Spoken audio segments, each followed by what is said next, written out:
Fala aí, minha rapaziada. Tô aqui em Santiago do Chile, são 11 horas no momento que eu tô gravando esse vídeo, meio-dia aí no Brasil. Meu voo sai às 3 horas da tarde pro Galeão e eu já vi que o clima tá quente no Rio de Janeiro. Hoje teve protesto da torcida organizada, cobraram Castro pelos últimos resultados sofríveis, né? Ontem, mais uma partida vergonhosa do nosso time contra o Magallanes, um time que está em 14º no campeonato chileno, jogando com um a menos quase 40 minutos, e a gente não conseguiu sair com a vitória. No vídeo de hoje eu queria, né, fazer uma análise do trabalho do Castro e perguntar para vocês, né, se já chegou o momento de trocar o treinador. Eu confesso que muitas pessoas aqui no chat já estão falando em troca, pelo menos desde aquele jogo contra o Sergipe. Eu segurei um pouco, mas estou aqui no meu limite, né? Acho que não tem condições, né, do desempenho do time melhorar com a atual comissão técnica, infelizmente, porque a gente torce muito para as coisas darem certo no Botafogo, né? Me identifiquei muito com as ideias de trabalho do Castro, né, os conceitos dele, mas às vezes na teoria é tudo muito bonito, quando chega na prática, na hora de executar, as coisas não funcionam, e eu acho que é aí que chega o momento para a gente trocar, mas vamos falar sobre isso melhor depois da vinheta. Antes de rodar a vinheta, eu vou pedir para vocês deixarem um like, se inscreverem aqui no canal. Estamos quase chegando aos 42 mil inscritos. Vamos lá, galera. Vamos ajudar o setor visitante. E quem puder ajudar ainda mais, né, tem um plano de membros a partir de R$5. Vocês entram para a família Setor Visitante. Beleza? Roda a vinheta.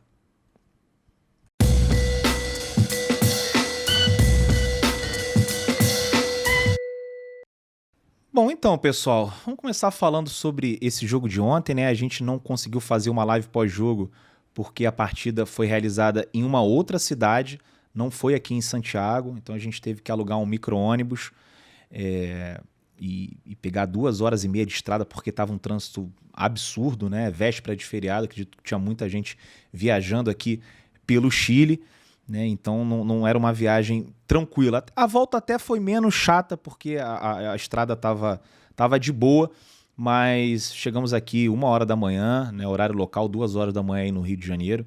Então a gente optou por fazer um vídeo ali com as nossas impressões logo após a partida, né? Uma partida muito ruim, né? O Botafogo vem mantendo realmente esse padrão de jogos sofríveis, né? O primeiro tempo do Botafogo tem sido uma constante, né? Sempre é muito ruim. E ontem não foi diferente. A gente conseguiu um gol, né, com a pressão alta ali, o Vitor Sá conseguindo desestabilizar a saída de bola do Magallanes. O Tiquinho aproveitou o vacilo do goleiro, fez um gol. E essa pressão alta do Botafogo de vez em quando funciona, né? Mas quando o time consegue passar essa primeira linha, é um Deus nos acuda. E a gente vê o meio-campo ali muito desguarnecido, o Tietê sobrecarregado, né? Talvez o jogador que pudesse ajudá-lo ali seria o Danilo Barbosa, mas é um cara que nunca está em condições físicas ideais para entrar em campo, então não dá para contar 100% com ele. E o gol que a gente toma é um gol igual a 300 que a gente já tomou e outros 300 que a gente quase tomou, né? Falei isso ontem no vídeo, porque essa jogada já está super manjada. No Magallanes, do decorrer da partida, já tinha entendido a maneira como o Botafogo defendia ali, principalmente pelo lado direito. A gente reclama do Di Plácido, que realmente é fraco tecnicamente, mas a gente reclamava do mesmo jeito do Daniel Borges, do Rafael. São gols muito parecidos.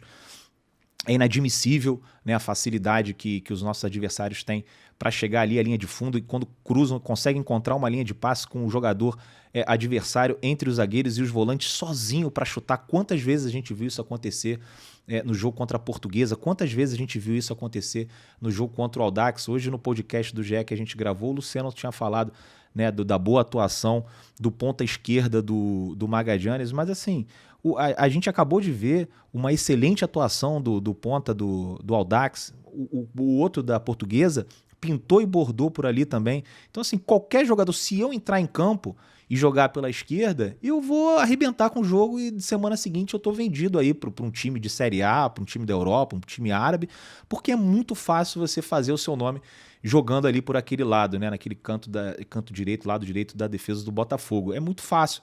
E ontem, cara, sem brincadeira, a sensação que eu tenho é que se o jogo tivesse continuado 11 contra 11, o Botafogo teria perdido, mas assim, perdido bem, né? De repente um 3-1 Magallanes, porque assim, o primeiro tempo do Botafogo muito ruim, eles quase com 70% de posse de bola, o Botafogo ali né, basicamente correndo atrás da bola o tempo inteiro, né, não conseguiu se impor, 1-0, toma um gol, né, uma repetição de erros grosseiros. Teve um outro lance também que quase saiu um gol, também foi uma jogada pela direita da nossa defesa, né, o jogador chegou a driblar o PR, cruzou, o Marçal tirou, estava impedido, mas se não tivesse impedido teria sido um lance de muito perigo. Então assim, são os mesmos erros, é um padrão, né? O Botafogo que em algum momento mostrou ali, né, principalmente nesse início de ano, né, uma consistência defensiva, hoje em dia, né, é uma água, é muito fácil você conseguir fazer gol nesse time do Botafogo, é desesperador, principalmente por conta, né, do perfil desses times que a gente tem enfrentado, né, e passado dificuldade. Se fosse uma coisa pontual, vamos supor que o Botafogo tivesse jogado contra o Vasco, tivesse perdido como perdeu, depois mais uma derrota para o Sub-20 do Flamengo, né, o time ali, né, psicologicamente mal, e isso aí faz parte, às vezes acontece, joga contra o Sergipe, perde e é eliminado da Copa do Brasil, seria uma tragédia. Né? Mas aí vamos supor que eles não demitissem o Castro, que eu acho que eles não demitiriam mesmo em caso de eliminação numa Copa do Brasil. E depois o Botafogo jogasse bem contra a Portuguesa, depois o Botafogo jogasse bem contra o Audax, depois o Botafogo jogasse bem contra o Magallanes e tivesse vencido o Magallanes, a gente falaria, bom, realmente, aquele jogo contra o Sergipe foi um ponto fora da curva, foi uma exceção. Mas não, aquele jogo não foi uma exceção, é um padrão. O Botafogo tem jogado mal. E a gente, em algum momento, a gente teve a desculpa que o setor ofensivo foi completamente modificado, né, que o Eduardo iniciou a temporada lesionado, que o Lucas Fernandes também iniciou a temporada lesionado, mas assim, eles já estão jogando há um mês. E a gente não está enfrentando o São Paulo, a gente não está enfrentando o Palmeiras, a gente não está enfrentando o Atlético Mineiro, a gente não está enfrentando os rivais aqui do Rio de Janeiro, a gente está enfrentando times de Série D. A gente está falando do Magallanes, que é uma equipe que está em 14º no Campeonato Chileno, que subiu da 2ª para a 1ª divisão nessa última temporada, que só está na Sul-Americana porque ganhou a Copa do Chile. Então, assim, é realmente preocupante o cenário que o Botafogo se encontra nesse momento. Eu, hoje, já não vejo mais possibilidade do Luiz Castro conseguir extrair, né, mais desses jogadores. E a gente tem bons jogadores. A base do Botafogo é boa. O Perry é um excelente goleiro. O Marçal não tá bem, mas é um bom lateral esquerdo. A nossa dupla de zaga é boa. Né? O Tietchan é um bom jogador, errou ontem, mas é um bom jogador, tá sobrecarregado. Você tem no elenco o Danilo Barbosa, você tem o Marlon Freitas, né? Você tem o Gabriel Pires. Pô, o Gabriel Pires jogou 3 temporadas no Benfica. Esse cara é um pereba, não sabe jogar bola, né? Não tem serventia. Então, assim, você tem o Eduardo, você tem, né, o Lucas Fernandes, você tem o Tiquinho Soares. O Tiquinho Soares jogou muito. E assim, é até triste, porque o cenário é tão ruim que o Tiquinho Soares jogou bem e a gente não consegue nem elogiar. Né? Não consegue nem elogiar de tão ruim que é esse momento do Botafogo. Então não é possível que, cara, não consiga fazer com que esses caras joguem bola, né? Que vençam com tranquilidade o Magallanes fora de casa com 1 a menos. E isso não tem acontecido. Queria mostrar para vocês aqui, né, um pouco do protesto que a torcida fez hoje no Aeroporto Internacional, né, a torcida do Botafogo, que obviamente está muito insatisfeita com esses resultados, fizeram um protesto pacífico, né, mas falaram com o Luiz Castro. Vou colocar aqui, ó, torcedores do Botafogo protestam na chegada do time ao Rio de Janeiro, né, o empate com o Magallanes, que jogou, né, quase o primeiro tempo, aí 44 minutos, né, do segundo tempo com um jogador a mais. Aí só tem um trecho, né, que o torcedor fala aqui, ó, deixa eu colocar aqui na tela com áudio. A gente não tá conseguindo fazer frente com o Portuguesa, contra que time que não existe. E ontem aquilo lá não tem o que dizer, né? O torcedor tá certo, né? A torcida foi lá cobrar no aeroporto, né? Vou até colocar aqui a imagem, o Castro tá ali com segurança do clube, né? O torcedor ali na frente reclamando, o Castro prestando atenção no que o torcedor tá falando. Depois ele pede ali para pararem de filmar, né? Uma conversa ali interna. Entendo também o lado do treinador do Botafogo, mas o treinador do Botafogo também parece estar meio, né, desconectado aí da realidade, né? Ele falou aqui, ó, deveríamos ter vencido. Sim, deveríamos ter vencido, mas não com a bola que a gente jogou, né? O Botafogo foi muito mal. E ele fala aqui também, em determinado momento, né, fala em domínio, né? Fala assim, tivemos 5 oportunidades, mas só conseguimos converter uma. O nosso adversário conseguiu chegar ao empate num erro técnico nosso, deveríamos ter vencido até pelas estatísticas, pelas 14 finalizações contra 5. Infelizmente não foi possível. Cara, 14 finalizações contra 5 porque eles estavam com um jogador a menos, porque no primeiro tempo o cenário era outro, né? Então, assim, com um jogador a mais, o Botafogo não conseguiu vencer. Falou aqui, ó, o domínio após a expulsão foi claro. O Botafogo teve umas 2 ou 3 oportunidades, sim, mas eu não achei que foi claro esse domínio. No final, depois, quando toma o gol, faltavam ainda 20 minutos para o jogo acabar, né? 15 minutos, né, de tempo ainda e mais 5 minutos de acréscimo. O Botafogo não exerceu nenhuma pressão, não foi pro abafa, né? Pouco assustou o Magallanes, e pelo contrário, quando, né, tinha alguma bola que o Botafogo não conseguia finalizar e era interceptada pelos jogadores do Magallanes, era um Deus nos acuda, porque ficava lá os zagueiros no mano a mano, né? É realmente assustador esse desempenho recente do Botafogo. Não esperava que a gente estivesse passando por isso nesse momento. E aí, meus amigos, assim, durante muito tempo eu defendi o trabalho do Luiz Castro, né, baseado naquele recorte que a gente teve do jogo contra o Fortaleza, né? O jogo do Fortaleza em diante, o Botafogo fez uma baita campanha no Campeonato Brasileiro, assim, fez a pontuação de G4, G6, né? Teria classificado para a Libertadores se contassem os pontos a partir do momento que o time estava reforçado, né, com os atletas que chegaram na segunda janela. E o Botafogo, pô, em alguns jogos, teve um desempenho bem interessante. Aquele jogo contra o Santos, o Newton Santos, teve o jogo também contra o Fortaleza, lá em Fortaleza. Foram alguns durante esse período que deram a esperança que o Castro realmente fosse conseguir extrair mais desses jogadores, né? Mas a gente vê que nesse ano as coisas não mudaram, né? O time piorou um pouco, é verdade, perdemos os 2 pontas titulares, o Jefinho faz muita falta no jogador que desequilibrava ali na frente, né? Se agora tem o Júnior Santos que está voltando para suprir a falta dele mesmo, né? Mas não tem mais, cara, vamos esperar acontecer o quê aqui, né? Assim, acho que tudo que o Castro poderia tentar fazer, ele já fez e não deu certo, e não rolou, né? Então acho que realmente chegou o momento de trocar. Não sei se eles vão trocar, acho que eles não vão trocar, e aí me preocupa demais o jogo contra o Ipiranga, lá em Erechim. A gente ainda tem o Audax, né? Mas provavelmente eles vão entrar com um time alternativo. E aí, cara, vai ser aquela desculpa de perdemos, mas eram os reservas, empatamos, mas eram os reservas, e não vai acontecer nada. Mas no jogo da semana seguinte contra o Ipiranga vai ser um jogo muito difícil.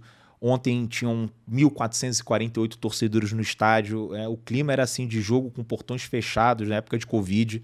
A torcida não exercia nenhuma pressão. O Magallanes jogando, né, num estádio que fica a quase 100 quilômetros da sede deles, né, do estádio deles. Então não veio muita gente.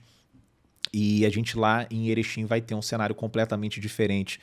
Vai ser um jogo em que a cidade inteira vai para o estádio. Eles vão confiantes porque eles sabem que o Botafogo não está vivendo um momento muito bom, e a pressão vai ser absurda. Os caras vão apoiar o jogo inteiro, né? Vai ser um jogo difícil, um time que fez uma boa campanha no Campeonato Gaúcho, e a gente vai esperar o quê? Ser eliminado da Copa do Brasil para mudar, e aí depois tem um resultado ruim contra o Ipiranga, já estreia contra o São Paulo. Imagina esse time no Newton Santos, né, com 15 minutos sem conseguir fazer um gol, né, jogando mal, tomando pressão, né? Se leva um gol, então pior ainda. É um cenário que eu confesso para vocês que estou bastante apreensivo, né? Acho que o de Plácido, se jogar ali pelo lado, né, da leste inferior, né, no primeiro tempo, com 15 minutos, já vai começar a receber as primeiras vaias. A torcida está sem nenhuma paciência. Eu fico muito preocupado com o aspecto psicológico do Botafogo, um time que para entrar numa crise, para entrar numa situação ali perigosa, é muito fácil, né? E para você conseguir sair, para você sair do fundo do poço, né, quando a gente fala do Botafogo, é muito difícil. Eu esperava muito mais desse ano de 2023. Confesso que hoje não vejo o Botafogo nem na primeira parte da tabela com a bola que vem jogando. Porque, cara, no que eu posso me apegar, né, para respaldar o trabalho e dizer que vai mudar? Acho que não tem mais nada, cara. Não tem mais nada. Porque o que pode mudar nesse time? A chegada do Júnior Santos e do Segovia. Vocês acham que o Botafogo muda de prateleira com a chegada desses dois? Vocês acham que eles resolveriam? Eu não acho. Eu acho que vai continuar esse rodízio aí de pontas, que todo jogo o Botafogo coloca um ponta diferente no time titular, né? O Luiz Castro ainda não conseguiu, né, achar ali alguém confiável para jogar tanto no lado esquerdo quanto no lado direito. O Sauer até fez uma boa partida, mas acho que ele já estava cansado também. Então a gente, né, tá numa situação bem complicada, que eu acho que, infelizmente, o Luiz Castro não é capaz de nos tirar, né? E a gente pode até falar aqui em possíveis substitutos. A torcida do Botafogo idealiza muito, né, um cenário em que Dorival Júnior seria o técnico ou que o Cuca. Eu acho que o Dorival não aceitaria vir para o Botafogo. Eu acho também que o Textor, depois de pagar, né, por volta aí de 1,5 milhão para o Luiz Castro, ele economizaria com um possível treinador, até porque teria que pagar uma multa milionária aí na casa dos 10 milhões para o Luiz Castro e para a comissão. Né? Acho que o Cuca, né, já esnobou a gente em outras oportunidades. Não vejo esse time do Botafogo pronto ainda para ser campeão.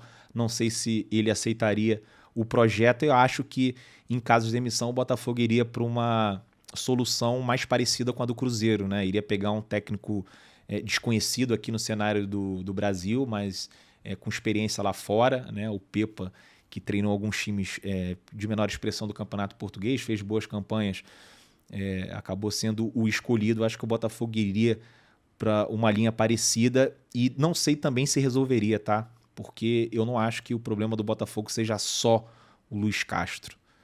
Acho que é uma coisa muito maior que saiu de controle e vai ser difícil a gente conseguir se recuperar, mas acho que precisa dar uma chacoalhada nesse momento, né? Lembrando que o simples fato de uma troca de treinador também não significa que as coisas serão resolvidas num passe de mágica, não é assim.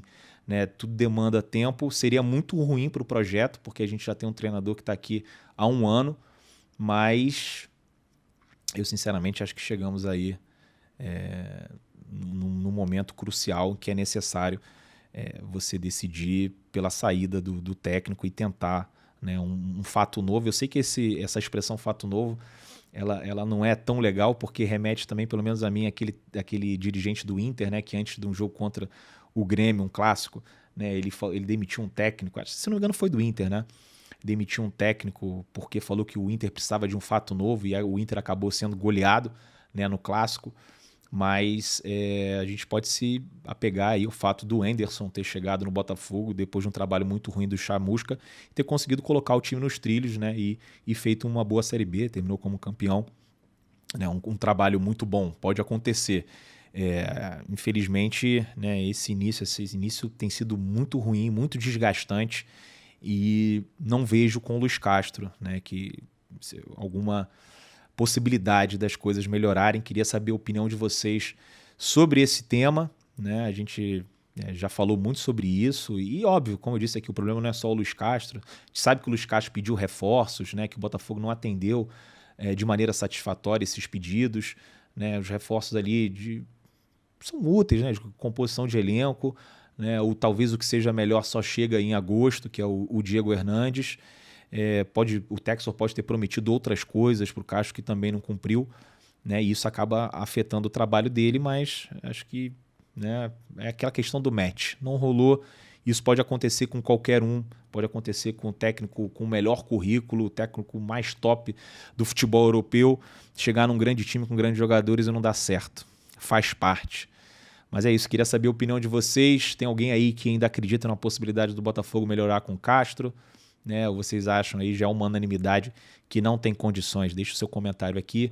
Mais uma vez eu pedi para vocês deixarem um like, se inscreverem no setor visitante, né? E quem puder ajudar para o crescimento do canal, se torne membro. Valeu, rapaziada. Tamo junto. Nos vemos no Rio. Domingo tem jogo contra o Audax. Estarei lá em Volta Redonda mais uma vez.